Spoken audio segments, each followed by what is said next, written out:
السلام علیکم ورحمۃ اللہ وبرکاتہ۔ بسم اللہ الرحمن الرحیم۔ حج جو ہے شرعی طور پہ اس کی 3 قسمیں ہیں۔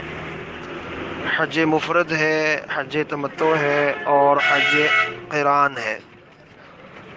حج مفرد کا مطلب یہ ہوتا ہے کہ انسان جو حج کے مہینے ہیں، شوال، ذی القعدہ اور ذی الحجہ کے پہلے ایام، ان ایام میں میقات سے گزرتے ہوئے صرف اور صرف حج کا احرام باندھ کے اور حج کی ہی نیت کر کے گزرے، اس کی نیت صرف اور صرف حج کرنے کی ہی ہو، اس کو حج مفرد کہتے ہیں۔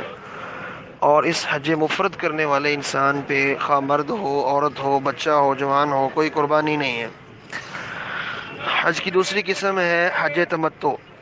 یہ حج کے انہی مہینوں میں، شوال ہے، ذی القعدہ ہے، ذی الحجہ کے پہلے ایام ہیں، انہی ایام میں پہلے احرام باندھا جائے صرف عمرے کی نیت سے، اور پھر انہی ایام میں دوبارہ 8 ذی الحجہ کو جو ہے دوبارہ حج کا احرام باندھا جائے، تو اس کو حج تمتع کہتے ہیں۔ اس شخص کو قربانی دینا ضروری ہے، اس کے لیے لازم ہے کہ یہ قربانی دے، اور اگر اس کے پاس قربانی دینے کی طاقت نہ ہو تو پھر اس کو 10 روزے رکھنے پڑتے ہیں۔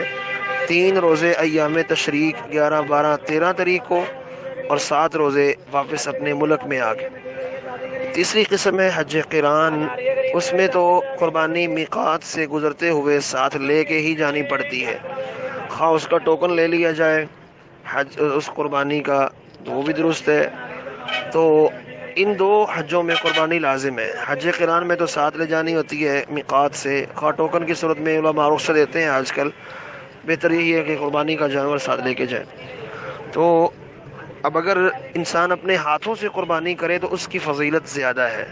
اگر وہ وہاں سے جانور خرید سکتا ہے آسانی سے، اس کو پرابلم نہیں بنے گی، تو خود خرید کے کر لے تو زیادہ بہتر ہے، زیادہ افضل ہے۔ اس کی وجہ یہ ہے کہ رسول اللہ صلی اللہ علیہ وسلم نے 100 جانور دیے تھے اپنی طرف سے، تو اس میں سے آپ نے جو ہے وہ 63 اونٹ خود اپنے ہاتھوں سے نہر کیے۔ السلام علیکم ورحمۃ اللہ۔